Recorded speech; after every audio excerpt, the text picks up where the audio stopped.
ابھی تو فوری طور پہ ہم کوئی خطرہ نہیں دیکھ سک رہے.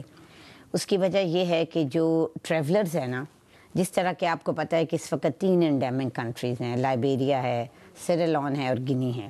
سو ادھر ہمارے جو پیسنجرز ہیں نا، ان کا آمد و رفت بہت کم ہے. افواج پاکستان کی 2 بٹالینز ہیں پیس مشن میں جو کہ لائبیریا میں ہیں، اور انہوں نے بڑی سختی سے لائبیریا کے اندر بھی جہاز پہ چڑھنے سے پہلے ان کی اسکریننگ ہوتی ہے، ان کے ٹیسٹس ہوتے ہیں، پھر یہاں بھی آ کے ان کو الگ رکھا جاتا ہے اور ان کا پورا ٹریکنگ سسٹم ہے. سائرہ صاحبہ یہ بتائیں کہ ایئرپورٹس پر اصل مسئلہ ہے کہ اگر لوگ آنے والے مسافر غلط بیانی سے کام لیتے ہیں تو اس کا تدارک آپ کیسے کریں گی، اس پر قابو کیسے پائیں گی آپ؟ کل ہم نے بڑی ڈیٹیل میں یہ میٹنگ بلائی جس میں پروونسز کے نمائندے تھے، جس میں آرمڈ فورسز کے لوگ تھے، جس میں تمام اسٹیک ہولڈرز تھے، ایوییشن کے، امیگریشن کے، چی کے لوگ تھے.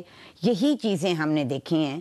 اب دیکھیں اگر کوئی بندہ نہیں، اس کے لیے یہ ہے کہ جب آپ پاسپورٹ نیچے کرتے ہیں تو آپ کو پتہ چل جاتا ہے کہ یہ کہاں سے اس نے ٹریول کیا ہے. WHO نے ایبولا کو اگست میں ایک عالمی خطرہ قرار دیا تھا، تو آپ نہیں سمجھتی کہ 1.5-2 ماہ حکومت نے لیے اس احتیاطی تدابیر کو اختیار کرنے میں، تو وقت ضائع کیا گیا؟ 8 اگست کو WHO نے ہمیں ریکمنڈیشن بھیجی.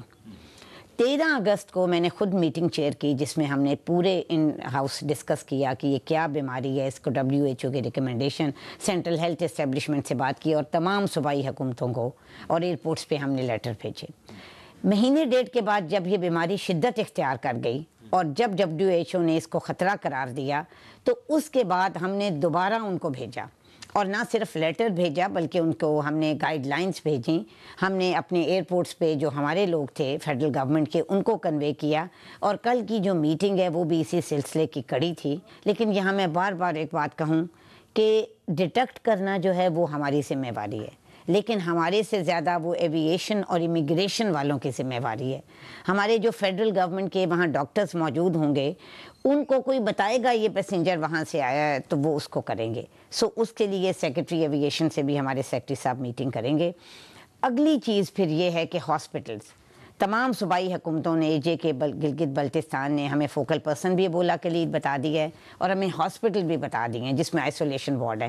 پلس ان کے لیے بھی کیپیسٹی بلڈنگ کی ضرورت ہے کہ کیا جو ان کے علاج کرنے والے ہیں ان کے پاس تمام وہ لاجسٹک سپورٹ ہے، وہ کپڑے، وہ ہر چیز. سو یہ ہم نے ان کو کنوے کیا ہے، اور ہم نے WHO کو بھی کہا ہے کہ آپ جو انٹرنیشنل سٹینڈرڈز ہیں اس میں ہمیں ہیلپ کریں. تو یہ نو ہاؤ ہے؟ جی بالکل بالکل. ہم اس کے لیے ٹریننگ کروا رہے ہیں، ہم اس کے لیے ٹریننگ کروا رہے ہیں FELTP اور WHO اور آرمڈ فورسز کے لوگوں کی، کہ جو صوبوں سے 4-4 5-5 لوگ جو ہیں وہ آئیں گے اور وہ اس کی ٹریننگ کریں گے.